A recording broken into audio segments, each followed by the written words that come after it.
can't imagine my mom ever writing poetry, and yet...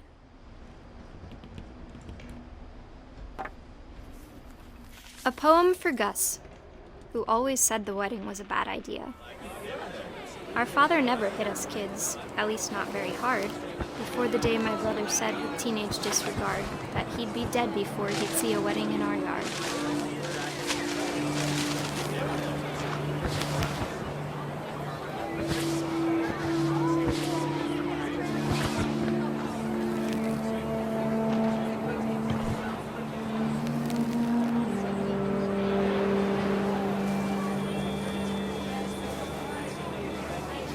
My father made him come, of course, but Gus stood far apart, just flew his kite and bottled up the storm inside his heart.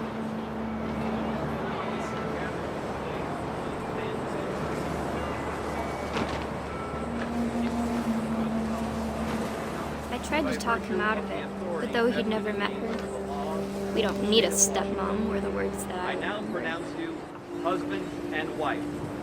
You may kiss the bride.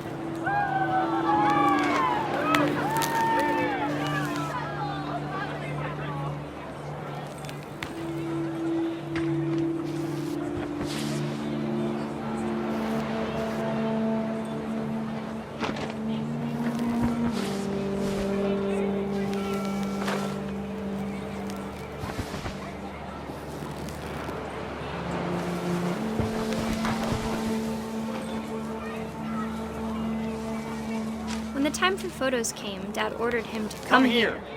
But Gus declined, and as a sign held up his middle finger.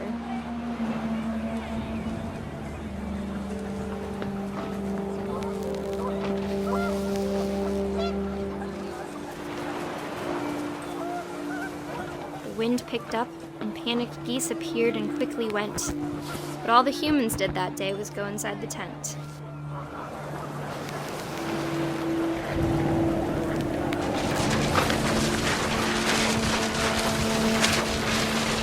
Rain came down in buckets then, but no one seemed afraid that nature might destroy the tent our dad had crudely made. The thunder sounded much too close and full of angry power, but all my father said to this was, "Make the music louder."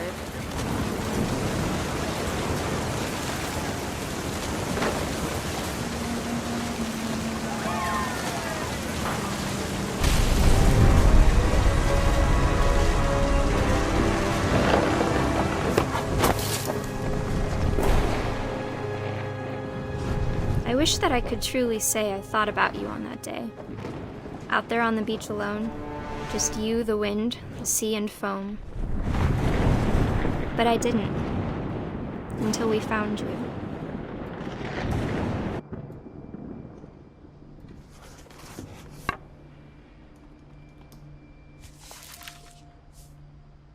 She never talked about him, but Mom told me once if I was a boy, they were going to name me Gus.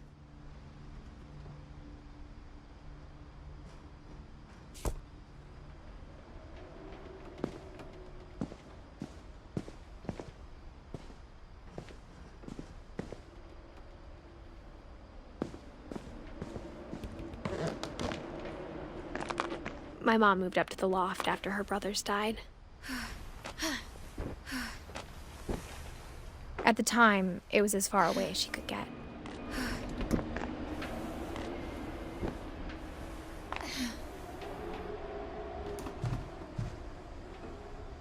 Religion was another thing my mom never talked about, but I think it helped her a lot after her dad died.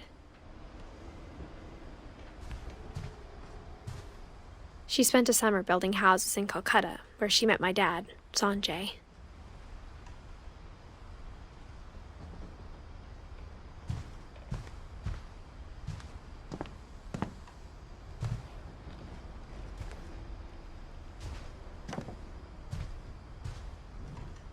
My mom moved to India a week after graduation and got a job teaching English.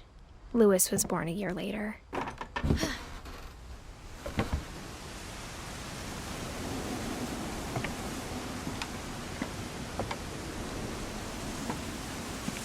When my dad died, I don't think Mom knew where else to go.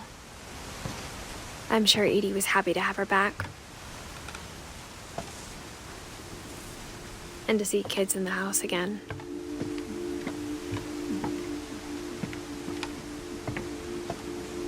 The house had to get a little bigger, but Edie was used to that. And for a while, things were good. Almost normal. But it didn't last.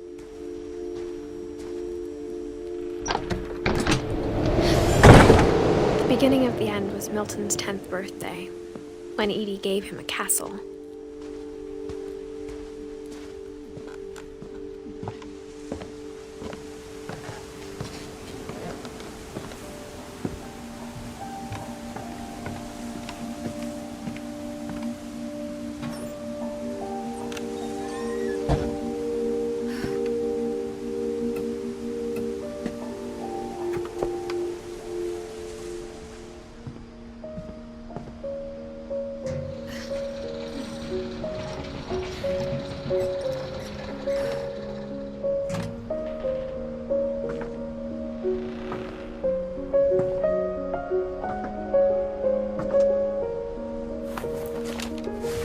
Milton Finch in The Magic Paintbrush.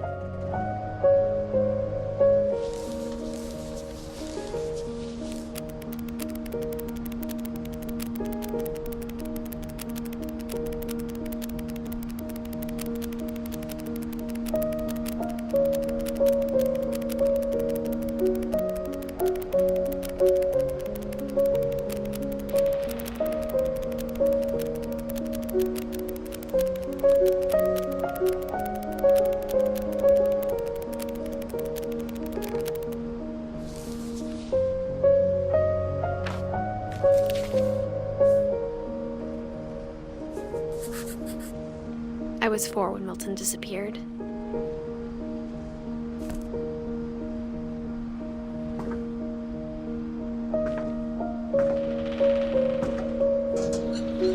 Mom spent months searching for my brother. Then she sealed the doors.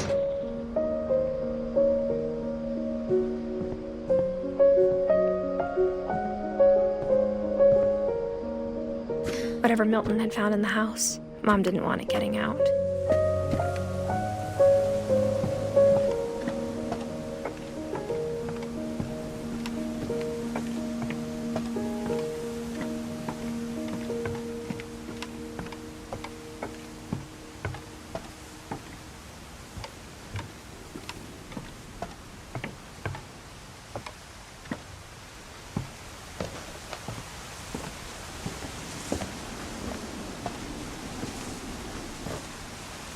Mom definitely blamed Edie, but I think Louis blamed himself. After he graduated, he just spent more and more time in his room, until Mom got him a job at the cannery.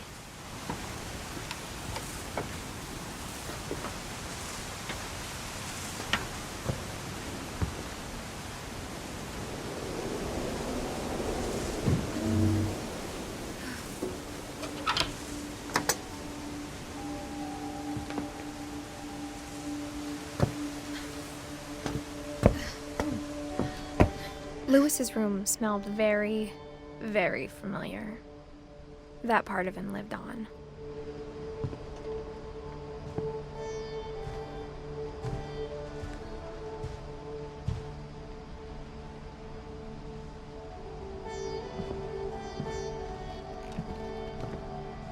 Louis and I spent a lot of time playing games together, but he was surprisingly bad at them. He died a lot.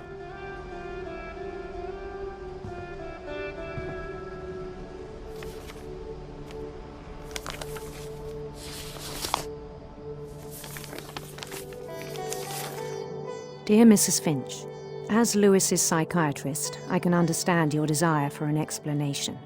As I see it, the trouble began in January, shortly after we convinced your son to seek treatment for substance abuse. Newly sober, I believe Louis first noticed the monotony of his daily life.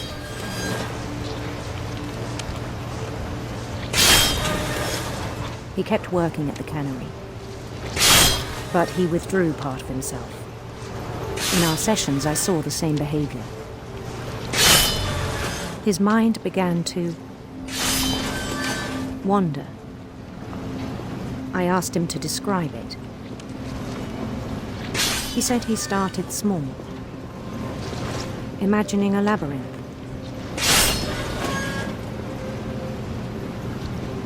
He'd feel his way about.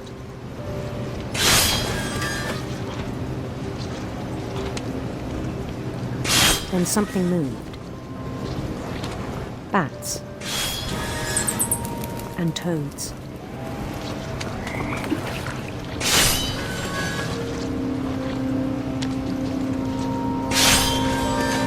And things that have not names.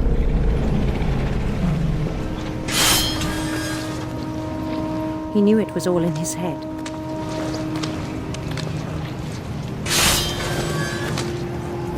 But he took it very seriously.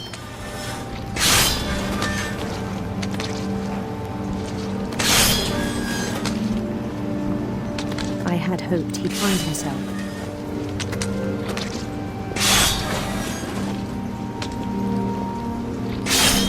But he found something more.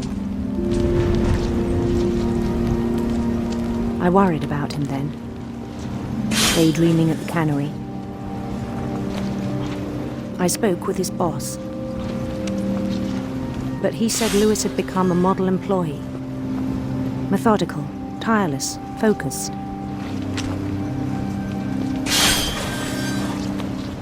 Like a whole new Lewis. So I let him go on.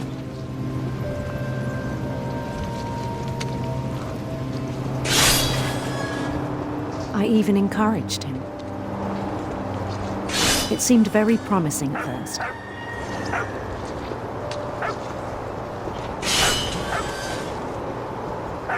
He told me he'd made a new friend.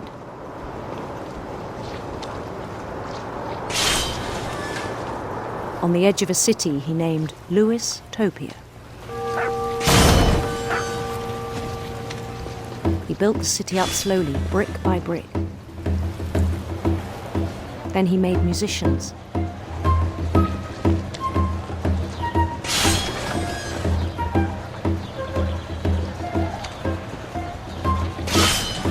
And songs for them to play.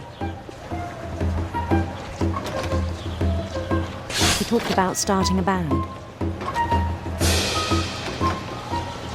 And he was always humming something.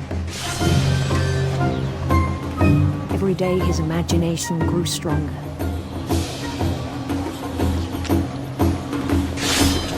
He no longer spoke at the cannery. But his chopping was as reliable as ever. Then one day it struck him.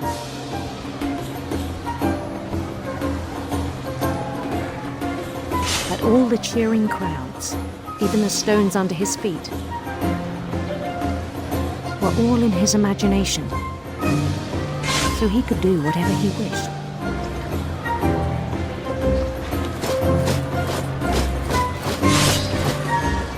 He held an election for mayor. And he won.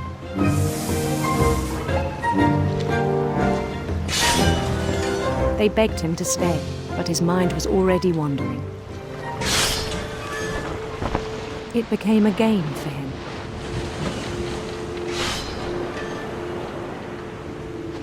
He'd conquer a city, then immediately push on. New Louisville.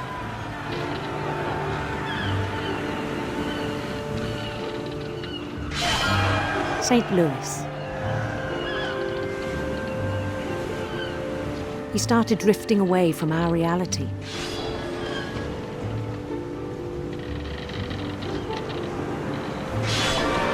Minneapolis, until one day he forgot to go home from the cannery.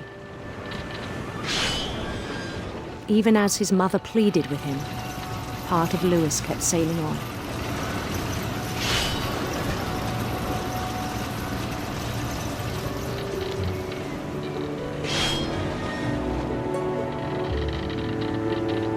In Lewisburg, he heard rumors of a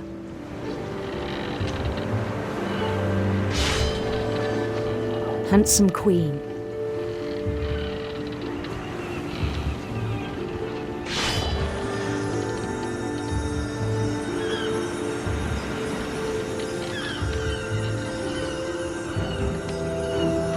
The Queen was on her own quest for sinister serpents.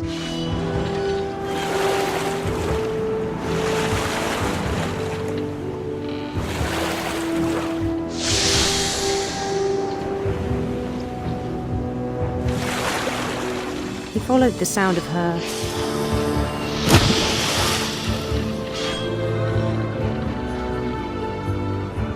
silver harp.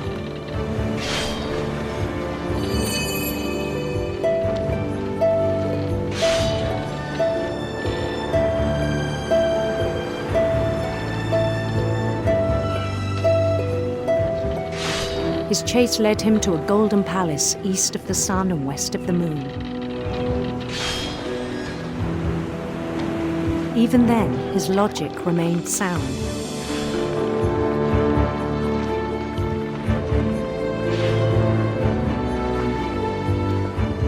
He knew the world was all in his imagination.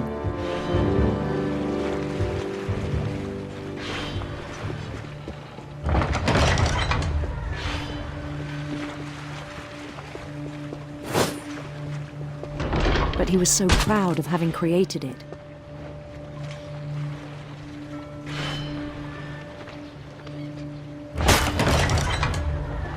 In his own eyes, he'd become something greater than a king.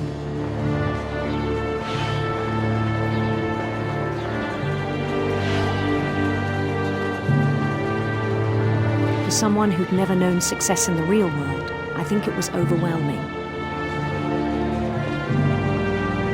And then it struck him that the real Lewis was not the one chopping salmon, but the one climbing the steps of a golden palace.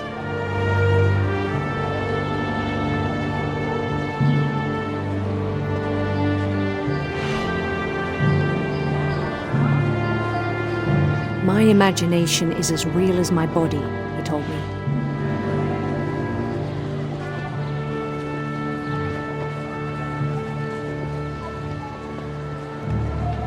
It was hard to argue with him.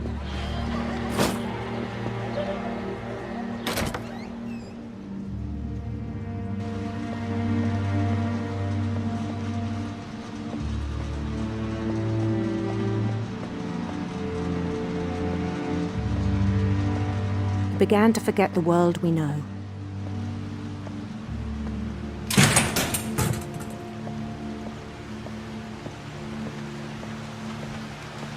I think it pained him to remember Lewis, the cannery worker.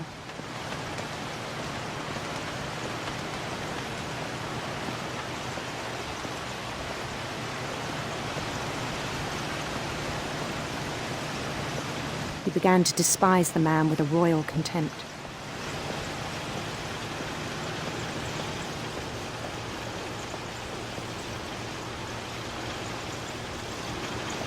I still thought I could save him. Even after he said he was being crowned king over all the lands of wonder. The palace would be packed with his companions.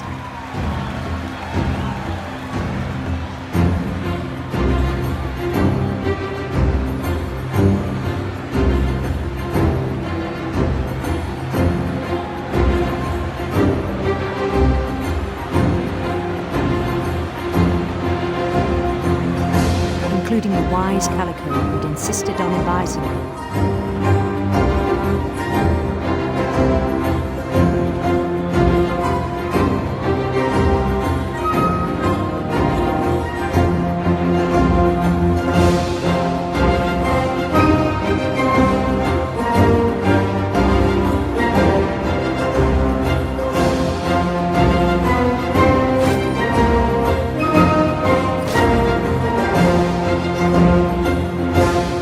Queen waited, holding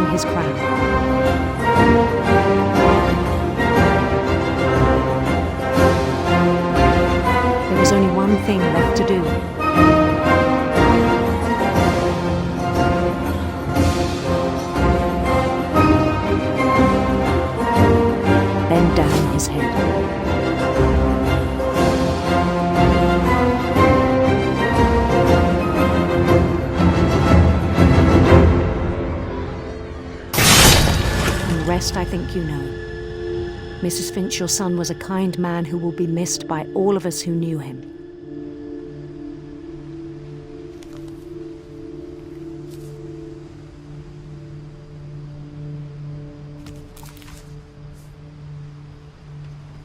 My brother was really cool. I wish you could have met him.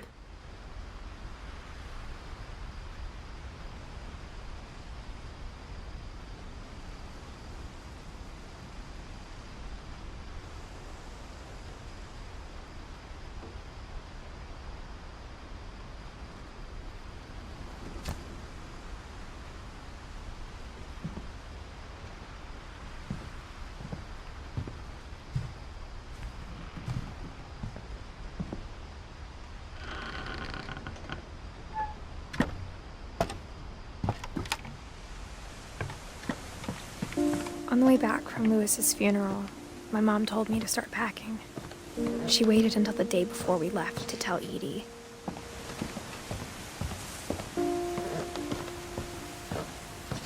I'm not sure if she wanted to make it easier or harder.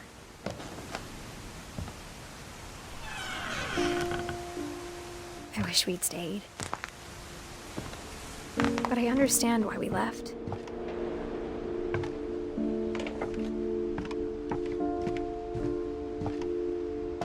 My mom ended up leaving everything behind.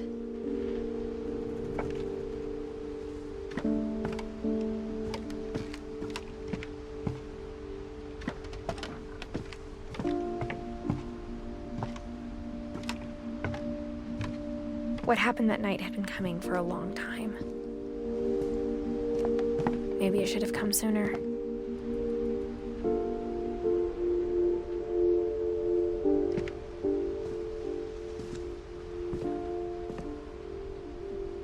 But it had to end one way or another. All that's left now is to tell you about that last night.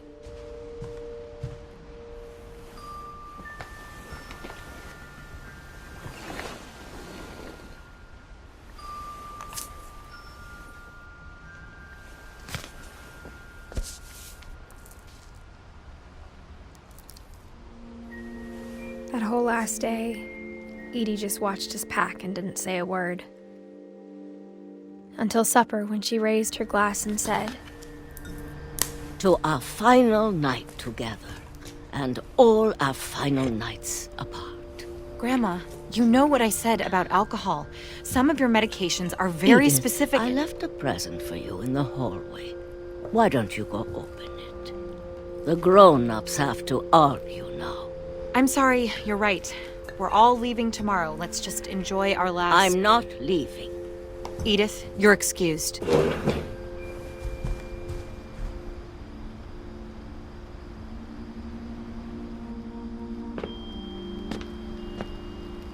the power had been shut off that morning, but Edie always had plenty of candles. When my mom sealed the library, I don't think she knew about the other entrance, or that Edie had a key to it.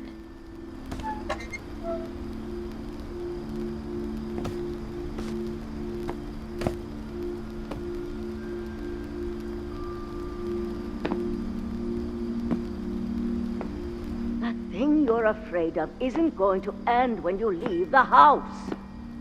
Edith has a right to know these stories.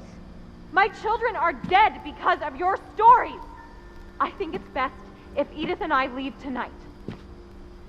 We'll have the nursing home send a van for you in the morning, okay?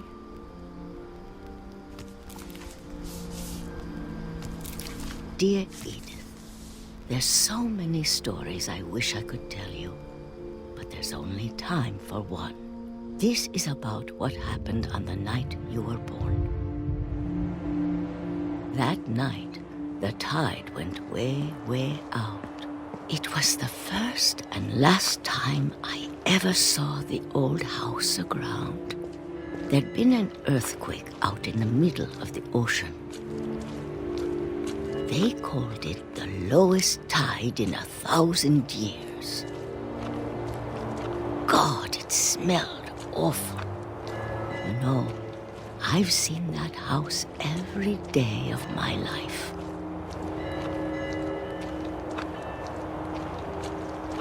I never thought I'd go back to it. When the fog rolled in, I lost my way.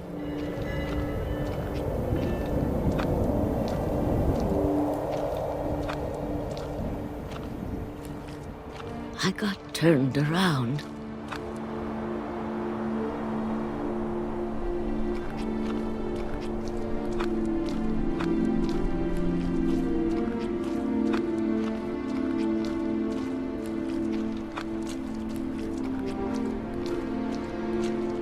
I started seeing things.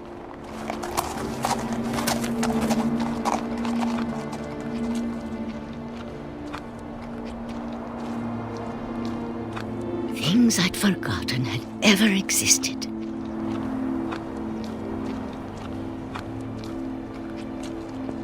But when I saw them, they felt like old friends. That night, a lot of things came back to me. Or maybe I came back to them.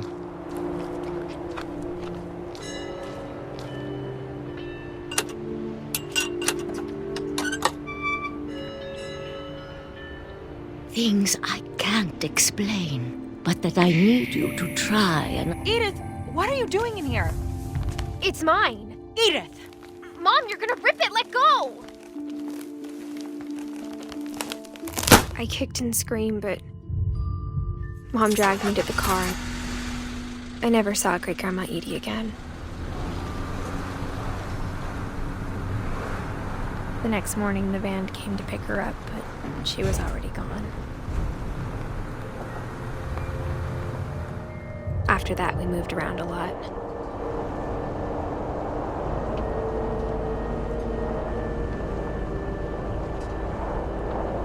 We both tried to make the best of it.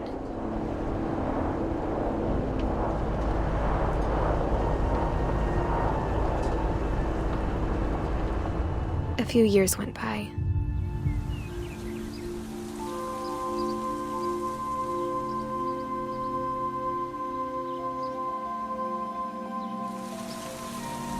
My mom didn't like to talk about it, but she started getting sick a lot. The rest happened pretty quickly. She got better for a while, and then she didn't.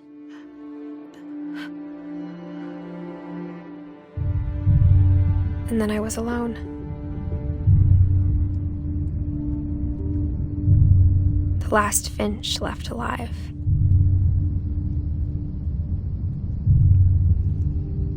Until I found out about you.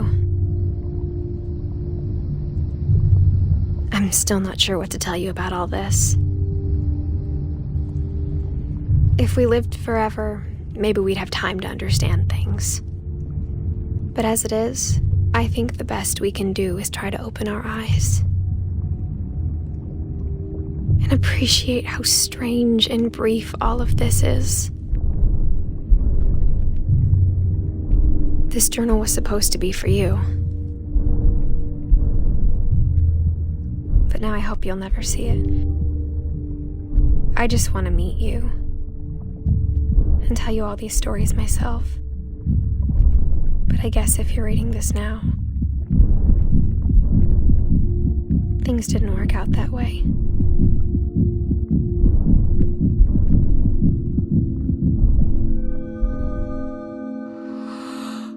This is where your story begins. I'm sorry I won't be there to see it. It's a lot to ask, but I don't want you to be sad that I'm gone. I want you to be amazed that any of us ever had a chance to be here at all. Good luck.